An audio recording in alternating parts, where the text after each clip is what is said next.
Assalamualaikum warahmatullahi wabarakatuh. Nama saya Kalana Raya, MPM 2578208. Oke, jadi pada video kali ini saya akan menjelaskan video 16, Network Security Fundamental. Saya akan bahas security dua ini ya. Soalnya kita masuk ke yang pertama, yaitu security threat, eh, vulnerable, ancaman, dan kerentanan. Nah, di sini ada type of threat, type of threat atau jenis ancaman. Jadi ancaman itu adalah potensi bahaya. Nah, ini tidak selalu berpertas ini tidak selalu peretas atau hacker ya. Jadi ancaman ini bersifat internal. Bisa saja karyawan tidak sengaja menghapus database yang sudah dinormalisasi, atau bisa juga eksternal, pihak luar yang mencoba menembus firewall. Nah, ancaman juga bisa berupa script otomatis yang salah dieksekusi sehingga merusak konfigurasi router ya. Ini kemudian ada type of vulnerabilities. Nah, atau jenis kerentanan. Jadi kayak ini adalah pintu yang tidak terkunci. Kerentanan biasanya muncul karena tiga hal, yaitu kelemahan teknologi, jadi bug di dalam kode program, misalnya error handling atau exception yang tidak dikelola dengan baik pada aplikasi. Lalu kelemahan configuration, kesalahan atau mengatur sistem seperti memberikan izin file permission terlalu longgar pada file penting, server Linux biasanya ya. Kemudian ada kelemahan kebijakan, aturan kata sandi yang lemah ya biasanya. Kemudian ada physical security. Nah, physical security atau keamanan fisik, secanggih apapun enkripsi sebuah server, jika seseorang bisa masuk ke ruang data center dan mencabut kabel daya atau mencuri hard drive secara langsung, nah sistem tersebut ini tetap hancur ya. Ini mencakup perlindungan dari akses fisik tidak sah, kebakaran atau mati listrik ya. Physical security. Kemudian kita masuk ke network attack, serangan jaringan. Oke, lanjut aja kita masuk ke type of malware. Nah, atau jenis perangkat lunak berbahaya. Program itu program yang dirancang untuk merusak sistem itu biasanya ada virus atau worm, virus dan worm. Virus dan worm ini menyebar dari satu mesin ke mesin lain, seringkali menghabiskan kapasitas jaringan. Lalu ransomware, ransomware itu mengenkripsi data penting dan meminta tebusan untuk kunci pembuatannya. Kemudian contohnya seperti gambar ini ya. Video ini contohnya seorang mencoba mengirim virus atau mengakses ya, menyebarkan virusnya ya dari mesin ke mesin. Ini hacker, nah, dari router ke router ini, lalu dia menggali.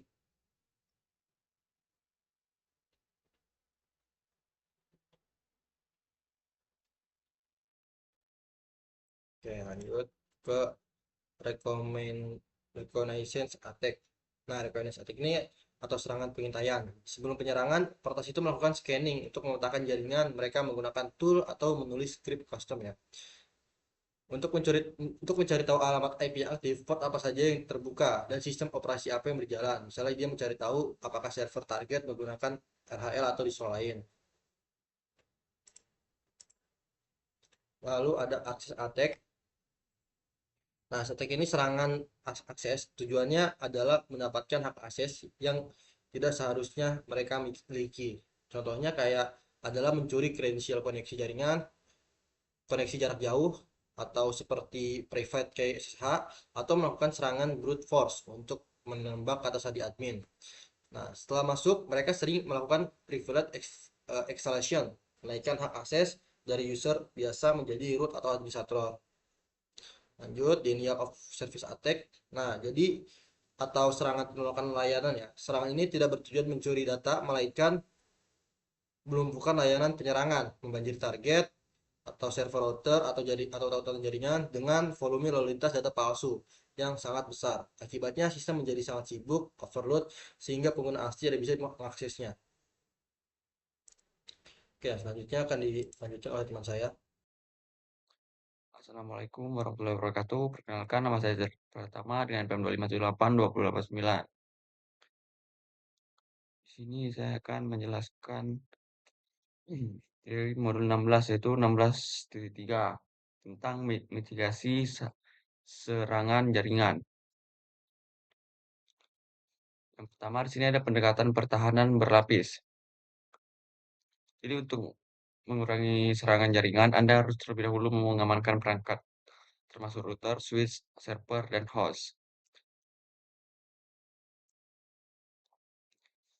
Jadi di sini yang kedua ada membuat cadangan, yaitu melakukan pencadangan konfigurasi dan data perangkat adalah salah satu cara paling efektif untuk melindungi dari kehilangan data. Cadangan data menyimpan salinan informasi di komputer ke media cadangan yang dapat dilepas dan disimpan di tempat yang aman.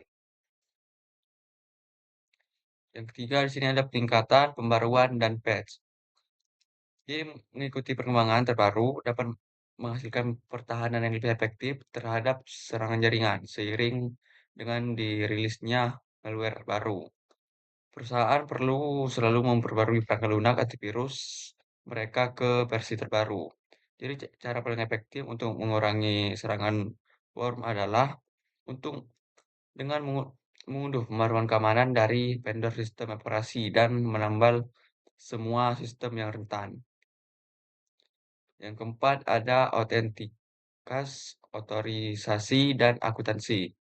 Jadi semua perangkat jaringan harus dikonfigurasi secara aman untuk hanya memberikan akses kepada individu yang berwenang. Layanan keamanan jaringan otentikasi, otoritas, dan akuntansi menyediakan kerangka kerja utama untuk mengatur kontrol akses pada perangkat jaringan.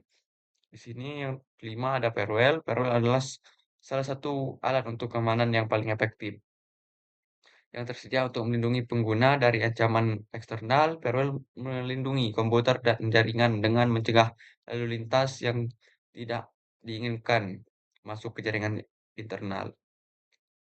Yang keenam ada jenis-jenis firewall yaitu penyaringan paket, penyaringan aplikasi, penyaringan URL, infeksi paket. Yang ketujuh ada keamanan titik akhir. Endpoint atau host adalah sistem komputer atau perangkat individual yang bertindak sebagai klien jaringan.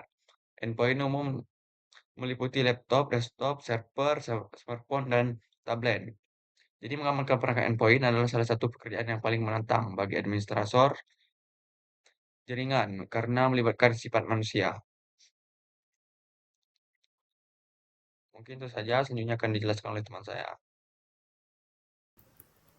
Assalamualaikum warahmatullahi wabarakatuh. Di sini saya akan melanjutkan dari modul 16 yaitu 16.4 yaitu keamanan perangkat. Jadi 16.4.1 yaitu Cisco Auto Secure. Di sini adalah salah satu area jaringan yang membutuhkan perhatian khusus untuk menjaga keamanan adalah perangkat. Mungkin kita sudah memiliki kata sandi komputer, ponsel, atau tablet. Apakah sandi tersebut sudah cukup kuat? Nah, di sini ada pengaturan keamanan diatur dinilai saat sistem operasi baru diinstal nih. Kebanyakan kasus tinggal keamanan ini tidak memadai untuk router Cisco. Fitur Cisco Auto Secure adalah dapat digunakan untuk membantu mengamankan sistem seperti yang ditunjukkan pada contoh. Di sini Auto Secure pada router. Ini contohnya ada beberapa langkah yang sederhana yang perlu dilakukan dan berlaku untuk sebagian besar sistem operasi.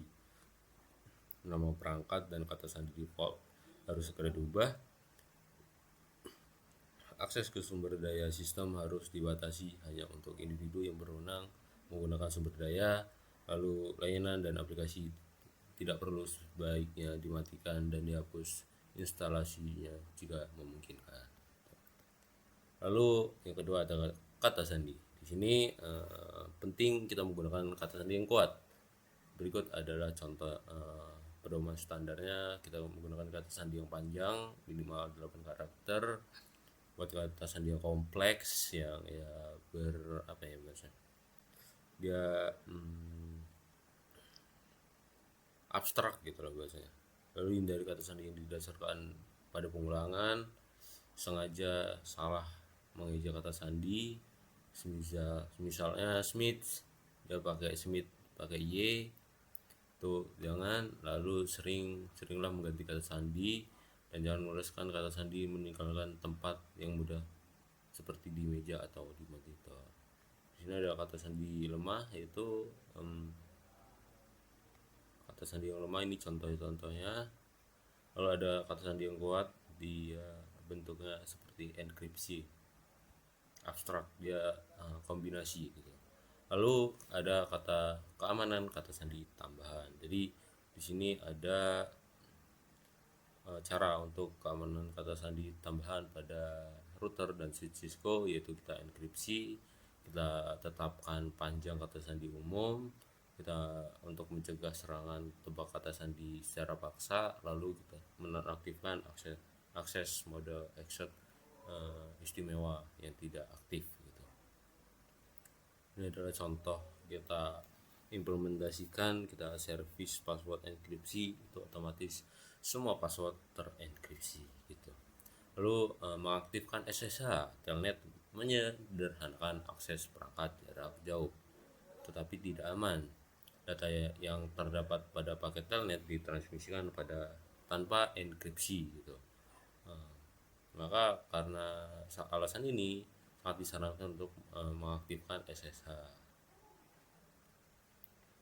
Sini ada menggunakan 6 langkah. Yang pertama kita konfigurasi nama host yang baik, nama host perangkat, kita konfigurasi nama domain IP, kita hasilkan kunci untuk enkripsi lalu lintas SSH, kita verifikasi buat entry basis data lokal, kita autentikasi terhadap basis data lokal.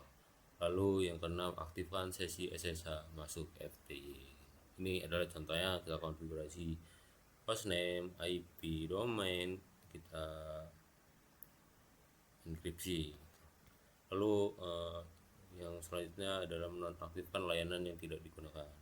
Router dan switch Cisco memulai dengan daftar layanan aktif yang mungkin tidak diperlukan di jaringan Anda. Menonaktifkan layanan yang tidak digunakan menghemat sumber daya sistem seperti CPU dan RAM, mencegah pelaku ancaman mengeksploitasi layanan ini. Ini kita harus menonaktifkannya. Ini ada cara-caranya. Oke. Mungkin sekian yang bisa saya jelaskan, saya paparkan. Kurang lebihnya saya mohon maaf. Saya akhiri. Wassalamualaikum warahmatullahi wabarakatuh.